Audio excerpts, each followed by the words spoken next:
was with this twins and this, you see what I'm saying? So I feel like there's a very, very high percentage of shit. Knowing what I know, which all I know about that is the Cain and Abel thing for the most part.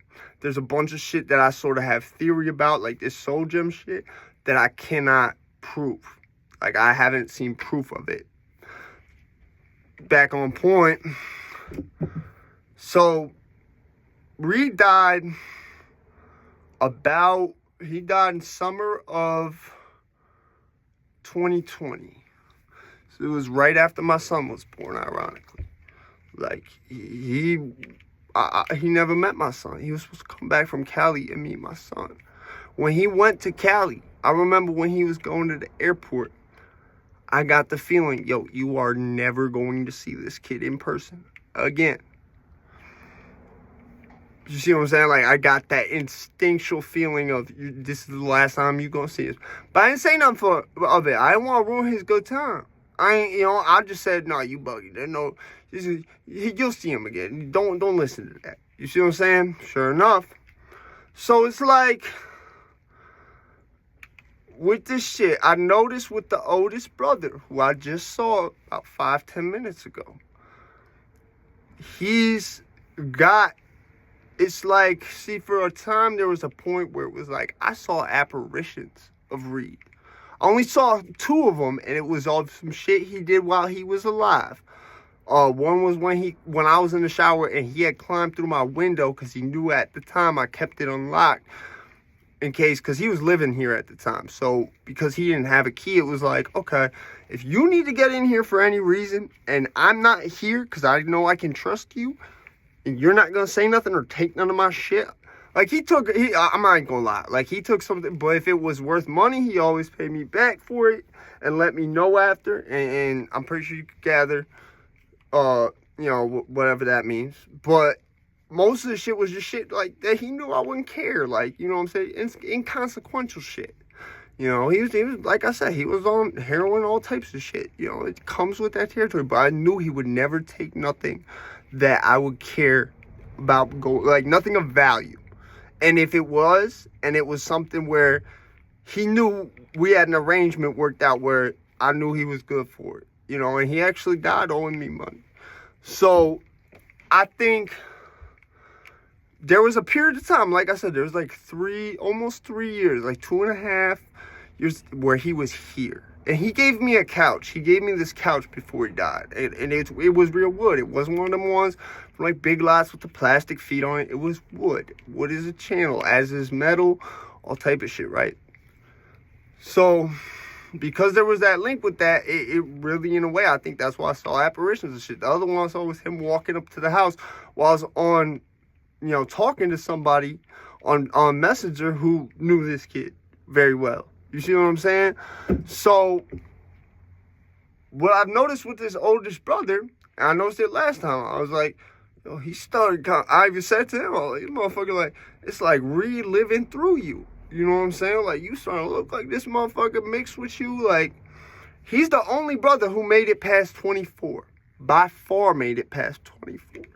You see what I'm saying? He's over 20. I ain't gonna give his specific age out because he got a lot of stuff going on. But he's over the age of 20. He's older than me. He's over 30. You see what I'm saying? He wound up like, now he's involved with, like, the girl. Like, I ain't gonna say much on it, but let's just say there's shit involving a girl Reid was with. And, like, the way he is about it, it's like as if Reid is living through this dude with the intentions he has about, see what I'm saying? So it really made me think, going back to the theory is always the same. It involves throwing your kid from a specific balcony and having some shit on hand. And you see what I'm saying? So it really makes me think. It's the identical deaths, and then the oldest one, the only one who made it past 24. We call this shit Forever 24. You see what I'm saying? He made it to a point where it's like, now I don't know about the middle child. I never knew the middle child. You see what I'm saying? That's the only brother I did not have any relations with. And I'm not one of them people who, like, after somebody dies is going to be like, oh, there was my man. I ain't never even meet him once. Like, there's some weirdos I've seen in my life, trust me. So I think it's very strange. This theory is always goes the same way, no matter if it's, well, Skyrim doesn't really get into the theory, but the soul gem shit is in it. You know what I'm saying? So you gotta understand. At least I don't play Skyrim enough to know if it really gets into the theory. But my point is that if you put them in this shit and it cracks, what happens? Does it create two artificial siblings? You know, like copies or fragments of the same soul? You know what I'm saying? Cause this motherfucker wouldn't be like this. It's almost like Reid is living through him now, because now it's at a point where Reid doesn't stay here. He comes and goes. For about 2 years, he stayed here. You see what I'm saying? I don't know if that's because he owed me when he died or what, but I knew he was there. Like, it was like shit would happen where I could tell he was playing pranks on me. There was shit that something I couldn't see was doing that stopped happening all of a sudden. And I almost know it was him. Like, without even seeing him, it's like if he was invisible, he would do this shit, because he was always worried that my temper would, like, the last thing we ever was like, I'm worried, I don't want the way your temper can be to affect Junjun. And I promised him it would never be like that. You see what I'm saying? So, I feel like he was doing shit, A, to prank me and let me know he was there, and B, to, you know what I'm saying, to make sure, okay, is it really past that? He not, okay. You see what I'm saying? So, I think, because whenever I would start tweaking, like, come on, I would literally say, yo, come on, Reid, give me that shit back. It would appear, like this red grinder right here, there was one time I had this shit, I swear I put it on this dryer or something. I put it down somewhere, I couldn't find it. I go to the microwave, I knock all the loaves of bread off the microwave, put them all back, it's not there.